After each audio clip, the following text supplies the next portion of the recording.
Hey, welcome to episode of Chad's Beer Reviews. Continuing the BJCP style guidelines, continuing with category 23. We are now on the final entry in the style or category, style 23F, Fruit Lambic. Overall impression: a complex, fruity, pleasantly sour wild wheat ale fermented by a variety of Belgian microbiota and showcasing the fruit contributions blended with the wild character. The type of fruit can sometimes be hard to identify, as fermented and aged fruit characteristics can seem different from the more recognizable fresh fruit aromas and flavors.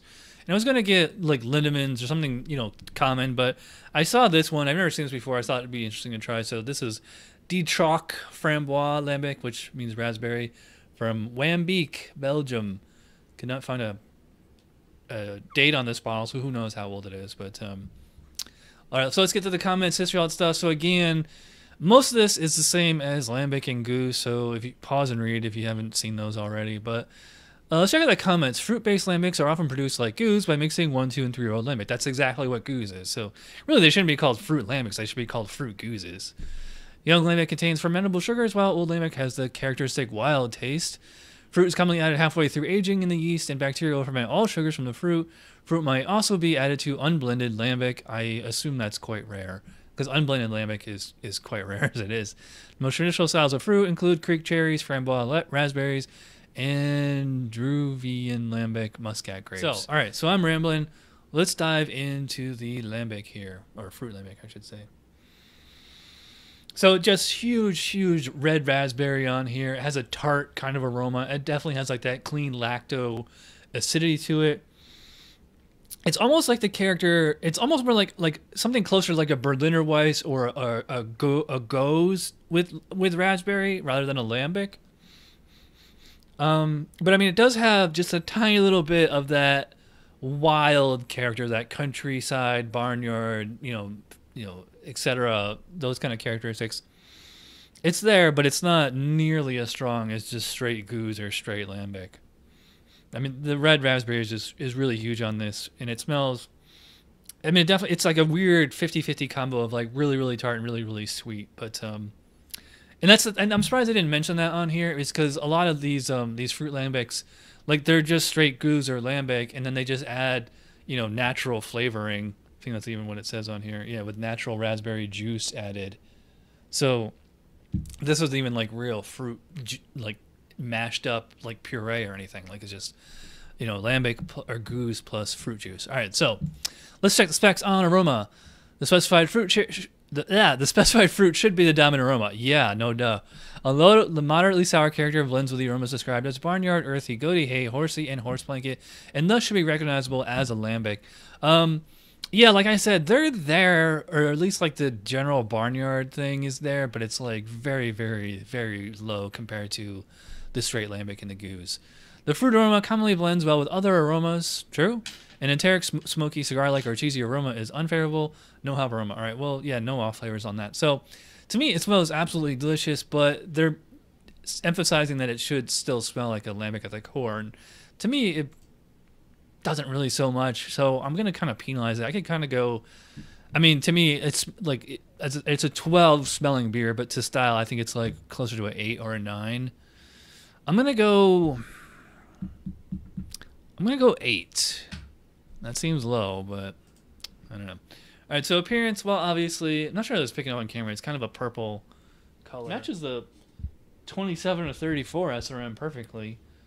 And actually on the vitals, it says SRM 3 to 7 varies with fruit. So, and it's, quite hazy. But, I mean, it's a beautiful, maroon garnet color. And it had about a thumb width of white foam there.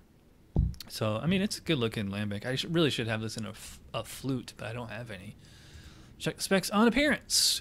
The variety of fruit generally determines the color, although lighter-colored fruits may have little effect on the color. The color intensity may fade with age. Clarity is often good, although some fruit will not drop bright. A thick, rocky, mousse-like head, sometimes a shade of fruit, is generally long-lasting, carbonation-dependent. Carbonation is typically high, but must be specified. Yeah, is there really any reason not to give this a 3? All right, so let's see what's going on with flavor here. Cheers. So yeah, huge raspberry on this. It's sweet, sour, and tart. I'd say it's probably more tart than anything. It's like tart, then sweet, then sour. So it definitely has like that clean lactic acidity. Again, kind of like what I was saying with the aroma. This is more along the lines of like a Berliner Weiss or a Goes type of the sourness and the fruity thing there. Because it's a lambic or a goose plus fruit, like it really should have that natural wild character to it. And like I really have to pay attention to see if I can find it. Yeah, that tartness. Tartness is really lovely. The actual wild character, the Brett, it's there, but it's like compared to the lambic and the goose, very very subtle. I can get that Brett character. Almost gets like a little bit of a honey taste, maybe like a tiny little bit of a wood taste. I would not say it's vanilla. Just this kind of earthy kind of flavor to it. Certainly no hops. Not even bitter at all. Yeah. So the more I drink it, the more I notice like it's quite tart. A little bit of a bready character. But you know, like I said, it's made with raspberry juice rather than actual, you know, fresh fruit or puree or anything. So it does have like kind of a juicy kind of quality to it. It is actually quite refreshing while I drink it. Still, that raspberry is there. And like I said, it's just like drinking carbonated jam. Yeah, to me, it's really, really tasty, but I'm not sure if it's going to be wholly to spec. So let's check this out here.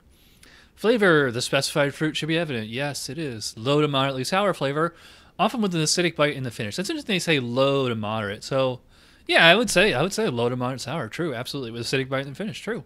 Classic barnyard characters, maybe low to high. Well, I mean, they're allowing low to high, so I would say, yeah, it is low. When young, the beer will present its full fruity taste. Well, it's very, very fruity, so I'm assuming it's young.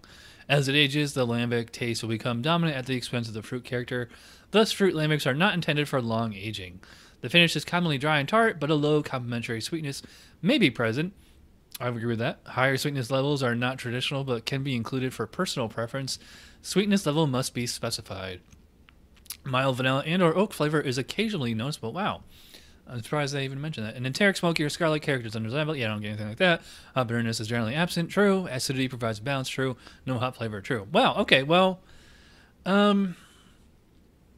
thought this wasn't going to be the spec because it's, you know, it's raspberry juice rather than, you know, real fruit or whatever. But as far as I can tell, it seems to be pretty fresh and it seems to be conforming to what those specs are. So, and to me, it's very, very tasty.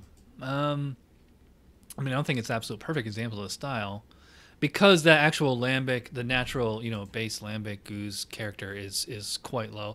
But they said it can be low. So, I don't know. I want to give it a 17, but that seems generous. I think I'll go 16 because I just want more of the natural goose character. Mouthfeel. I'd say it's like a medium light body. Medium carbonation, maybe medium high carbonation. You know, it's quite spritzy. There's only 3.5 ABV, which is actually pretty typical. I think the Lindemans is only like 2.5 or something like that. So, yeah, almost like a, you know, slightly hard, like, you know, I was gonna say breakfast kind of juice, but well, yeah, maybe. Yeah, so very, very drinkable, very, very sessionable, although when it's like $8 a bottle, that's not very sessionable. Let's see what the specs say for mouthfeel. Light to medium light body, true. In spite of the low finishing gravity, many mouth-filling flavors prevent the beer from tasting like water, true. Has a low to high tart, puckering quality without being sharply astringent, true. Some versions can have a light warming character, no. Carbonation can vary from sparkling to nearly still, must be specified. So I don't know what they're saying the carbonation is on here, but to me it's about medium high, I think. Yeah, good drinkability on it. I'm gonna say 4 out of 5 on mouthfeel. Overall impression, I don't know. I think I'm gonna say 7. I mean, it's there for the most part, but it's just doesn't have enough of that like raw, like, you know, lambic goose, like wild character. To me, it's just like all raspberry all the time, like with that stuff in the background. So total score 38 out of 50. I need to drop a point down, so I'm gonna drop the flavor down to 15, which I don't know. All right, so that's total score 37 out of 50, which is pretty good in my book. But yeah, so there you go, 37 out of 50 for Troch Framboise Lambic.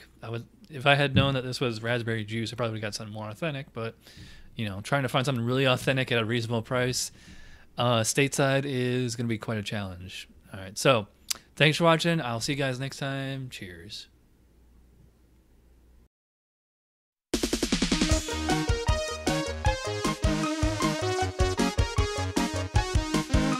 Somebody brewed it. Chad just reviewed it. Thanks for watching Chad's Beer Review. Trust me, the next episode will be a lot better.